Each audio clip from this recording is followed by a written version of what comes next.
అసలు ఇది ఎండాకాలమో వానాకాలమో అర్థం కావట్లేదండి. పొద్దున్న నుంచి సాయంత్రం వరకు ఫుల్ ఎండలు కొడుతున్నాయి, మాడలు పగిలిపోయేటట్టు. ఇక 3-4 అవ్వగానే వాన స్టార్ట్ అవుతుంది, మబ్బు పడుతుంది, వాన స్టార్ట్ అవుతుంది. మా సైడ్ అయితే మొత్తం అలానే ఉంది. మీ సైడ్ ఎలా ఉందో కామెంట్ చేయండి. మా పిల్లలు చూడండి ఎలా ఆడుకుంటున్నారో. ఇక వానలు అయితే ఒక దంచింది వాన. ఫస్ట్ మెల్లిగా స్టార్ట్ అయ్యి పెద్ద వాన అయితే పడిపోయింది. ఇట్లా వానలు ఒక గట్టి వాన పడిందో లేదో మామిడికాయలు అయితే మొత్తం రాలిపోయింది. ఫుల్ గాలితో కూడిన వాన. అసలు ఎక్కడ రాళ్ళు పడతాయో అనుకున్నా, కానీ రాళ్ళు ఎక్కడ పడలేదు. బట్ ఇప్పుడు ఓన్లీ వాన వచ్చి వెళ్ళిపోయింది అలా.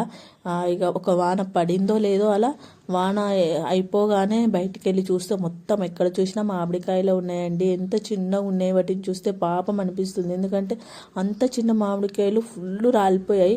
ఇక చెట్టు లాస్ట్ వరకు ఎన్ని కాయలు ఉంచుతుంది అనేది డౌటే. ఎందుకంటే చిన్న చిన్న గాలికి కూడా రాలిపోతున్నాయి. ఫస్ట్ పూత నుంచి స్టార్ట్, పూత కాగానే సగం రాలిపోయాయి, కాయలు కాగానే సగం రాలిపోయాయి. ఇప్పుడు ఇంత కొంచెం పెద్దగా అయ్యే లోపే మొత్తం రాలిపోయి. ఇంకా ముందు రాళ్ళ వాన ఉందంట, అప్పుడు ఇంకెన్ని రాలుతాయో చూడాలి. ఇక బయట చల్లగా వర్షం ఉంది కదా, ఏమన్నా చేసుకుందామని చెప్పి నేనైతే చపాతీ పిండి నానబెట్టాను. చపాతీ వేడివేడిగా చేసుకొని తింటే అదే ఆ లెక్కే వేరన్నట్టు. ఇక ముందైతే ఛాయ్ ఉండాలి కదా, ఈ చల్లదనంలో వేడి ఛాయ్ కంపల్సరీ ఉండాలి. అందుకే ఛాయ్ అయితే పెట్టుకుంటుండండి.